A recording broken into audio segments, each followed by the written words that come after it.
देखिए, जब बातचीत के बीच अली खामनेई साहब ये कहते हैं, Iran supreme leaders Ayatollah Ali Khamenei says US will not be able to destroy the Islamic Republic.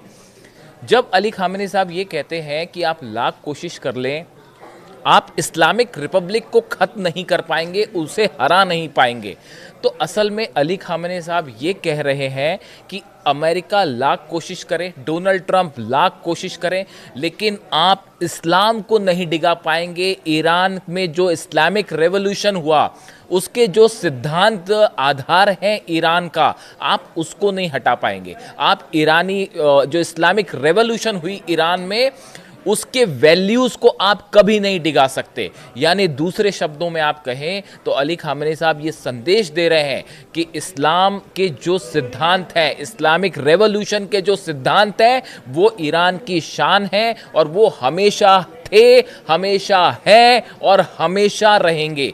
ये संदेश डील के बीच अली खामनेई साहब ने दिया। अब सवाल ये है कि उनका ये बयान क्यों आया। देखिए, उन्होंने 2-3 बातें और कही थी। उन्होंने मैं आपको बता चुका, उन्होंने कहा कि जो अमेरिका के वॉरशिप्स आए हैं, भले वो एयरक्राफ्ट कैरियर आए, लेकिन हम उनको डुबो देंगे। उन्होंने ये भी कहा कि अमेरिका की सेना कितनी मजबूत हो, कितनी उसकी तारीफ करते हो डोनाल्ड ट्रंप, लेकिन दुनिया में हमारी सेना भी है जो सबसे बड़ी सेना को भी घुटने पे ला सकती है। इस तरह के बयान आए। देखिए, ये युद्ध से जुड़े हुए बयान थे। इसी तरह का उन्होंने एक और बयान दिया कि determining the outcome of the negotiations in advance is wrong and foolish. उन्होंने ये कहा कि भाई, बातचीत के पहले ही अगर आप उसका हल तय कर लें, अमेरिका और डोनाल्ड ट्रंप के लिए कहा, तो ये निहायत ही मूर्खतापूर्ण है, फुलिश है ये, कि आप बातचीत कर रहे हैं तो उसके बाद परिणाम तय करेंगे ना। पहले से आप अगर तय करके बैठ गए कि हमें तो यही करवाना है, तो ये मूर्खतापूर्ण है और कहीं बातचीत का नतीजा अंजाम नहीं पहुंचेगा। इसीलिए अली खामनेई साहब बार बार कहते हैं कि इस बातचीत का कोई हल नहीं निकलेगा। अब देखिए, मैं पहली बात पर फिर से आऊं कि ये इस्लामिक रिपब्लिक शब्द का इस्तेमाल क्यों किया अली खामनेई साहब ने। उसकी बड़ी वजह है। देखिए, अमेरिका के पास जो ऑप्शंस हैं, जो अमेरिकन इंटरेस्ट हैं, एक तो ये है कि ईरान के साथ न्यूक्लियर डील करना है, ईरान अपना न्यूक्लियर प्रोग्राम रोक दे, ईरान जो है वो यूरेनियम एनरिचमेंट रोक दे, ईरान अपनी मिसाइल्स की रेंज कम कर दे। ये तमाम बातें हैं ही, लेकिन जो सबसे बड़ा हिडन एजेंडा है, समझिए इस बात को, जो सबसे बड़ा, जो कई सारे एक्सपर्ट्स बताते हैं कि अमेरिका का जो हिडन एजेंडा है वो ये है कि किसी भी सूरत में ये ज़रूर हो कि ईरान से अली खामनेई साहब जो है वो सत्ता से हट जाएं। जो इस्लामिक रेवोल्यूशन के प्रिंसिपल्स पर आधारित गवर्नमेंट चल रही है, इसको वहां से डिगाया जाए। इस्लाम की जो वैल्यूज़ हैं, जो कि गवर्नमेंट में शामिल हैं, इनको वहां से हटाया जाए। ये कोशिश है अमेरिका की। अगर आप अमेरिकन जो नेता हैं, चाहे आप उनके विदेश मंत्री हों, रक्षा मंत्री हों या एडवाइजर्स हो डोनाल्ड ट्रंप के, अगर आप इनके बयान को एनालिसिस करें पिछले 1 महीने के, तो देखिए, आप कंक्लूजन इस पे पहुंचते हैं कि अमेरिका ने ये तय कर रखा है कि भाई, जब तक ईरान में अली खामनेई साहब का शासन है, तब तक आप ईरान को अपने मुताबिक नहीं ढाल पाएंगे। भाई, डील हो सकती है, न्यूक्लियर डील हो सकती है, थोड़ा सा एनरिचमेंट लेवल कम हो सकता है, सैंक्शन हट सकते हैं, छोटी मोटी बात हो सकती है, लेकिन देखिए, ईरान मिसाइल प्रोग्राम पे बात करने को तैयार नहीं है और ये साफ कह दिया मुंह पे कि हम बात नहीं करेंगे। तो अब मिसाइल प्रोग्राम पे आप डील कैसे करोगे? आप जो है वो ईरानियन ऑयल को लेकर आप उसे कैसे रोकोगे? एक सीमा के बाद आप किसी का व्यापार नहीं रोक सकते। और हॉर्मूज में तो ऐसा स्थिति है कि अगर उनके सेना के जो कमांडर्स हैं वो ये कह रहे हैं कि अगर आदेश आता है हम तुरंत हॉर्मूज को बंद कर देंगे। इस तरह के बयान जो है वो ईरान की तरफ से भी आने लगे हैं। The commander of Iran's IRGC navy says it's forces can close the strategic straight of Hormuz upon orders from the countries senior leadership. जो ईरान की सेना है, नेवी है, उनके अधिकारी ये कह रहे हैं कि अगर खामनेई साहब ने आदेश दिया हम तुरंत स्ट्रेट ऑफ हॉर्मूज बंद कर देंगे, हॉर्मूज की खाड़ी बंद कर देंगे, उसके बाद तेल के दाम कहाँ आसमान में जाएंगे। इस बात सिर्फ अमेरिका तक सीमित नहीं है, उसके डॉलर्स पर बैरल डॉलर्स की कीमत जो बढ़नी शुरू होगी वो सिर्फ अमेरिका के हाथ की बात नहीं होगी, इसका असर पूरी दुनिया की इकॉनमी पे होगा।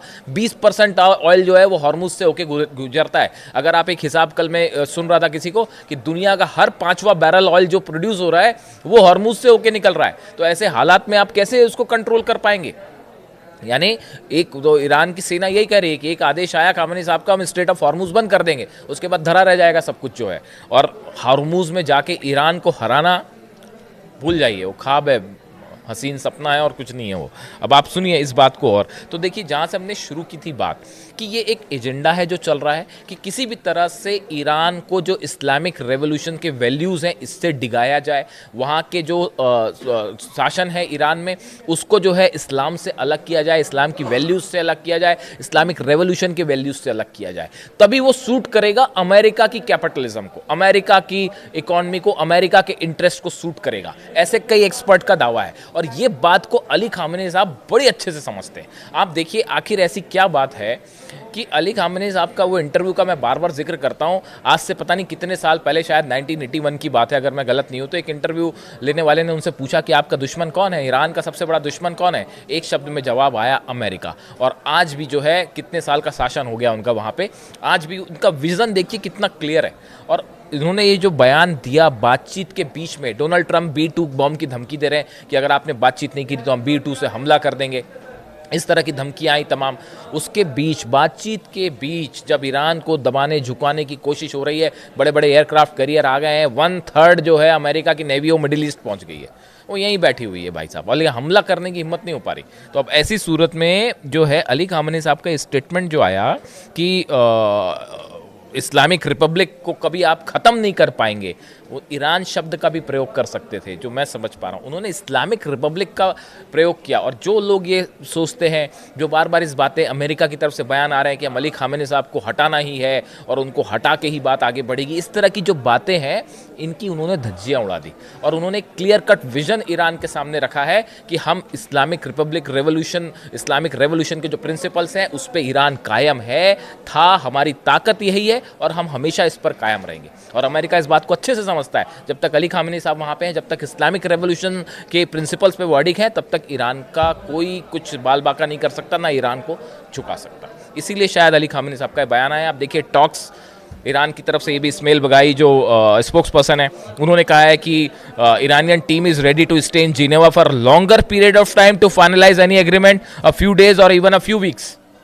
ईरान के विदेश मंत्रालय की तरफ से बयान आया है कि हम कई हफ्तों तक जिनेवा में रहने को तैयार हैं, अगर आप सिंसियरली डील पर बातचीत करते हैं तो हम बातचीत करने के लिए तैयार हैं, हम पूरी तैयारी से आए हैं। तो ईरान बातचीत के लेवल पर भी पूरी तैयारी के साथ गया था, यानी डिप्लोमेटिक सेट पर भी ईरान ने जो है वो अपना परचम फैला रखा है और फहरा रखा और ज़बरदस्त तरीके से जुटा हुआ है। अब देखना है कि ये डील का पूरा मामला किस तरफ आगे बढ़ता है, क्या वाकई डील होती है, नेतन्याहू को क्या चीज़ें मंजूर होती हैं, ईरान किन बातों के लिए राजी होता है, क्या सैंक्शंस हटाएगा अमेरिका, ये भी बड़ी सारी चीज़ें। ईरान ने तुरंत शर्त भी रख दी सामने कि आप सैंक्शंस हटाइए, बातचीत ठीक है एक लेवल तक हो सकती है, उसके बाद आपको सैंक्शंस भी हटाना पड़ेगा, आप वो फ्रेमवर्क भी तैयार कीजिए। आप हमारे न्यूक्लियर डील को लेकर, अगर हमारे न्यूक्लियर प्रोग्राम को लेकर फ्रेमवर्क तैयार करते हैं तो ये भी बताइए कि आप हमसे सैंक्शंस कैसे हटाएंगे। ये एक हाथ से ताली नहीं बजती कि आप सिर्फ ये कहें कि हम डील पर बात करेंगे, हम यूरेनियम पर बात करेंगे, हम मिसाइल पर बात करेंगे, तो ऐसा नहीं है। आपको सैंक्शंस, आप इक्वल लेवल पर बात कीजिए, हम आपसे नीचे नहीं है, ये संदेश ईरान की तरफ से साफ दे दिया गया है। यानी डिप्लोमेटिक स्टेज पर भी ईरान ने ज़बरदस्त तरीके से जो है वो बैटिंग की है। अब इस ये डील मामला डील की तरफ बढ़ता है या जंग की तरफ बढ़ता है, ईरान दोनों के लिए तैयार है। इससे जुड़ा जो भी अपडेट होगा आप तक पहुंचाऊंगा। Thank you so much.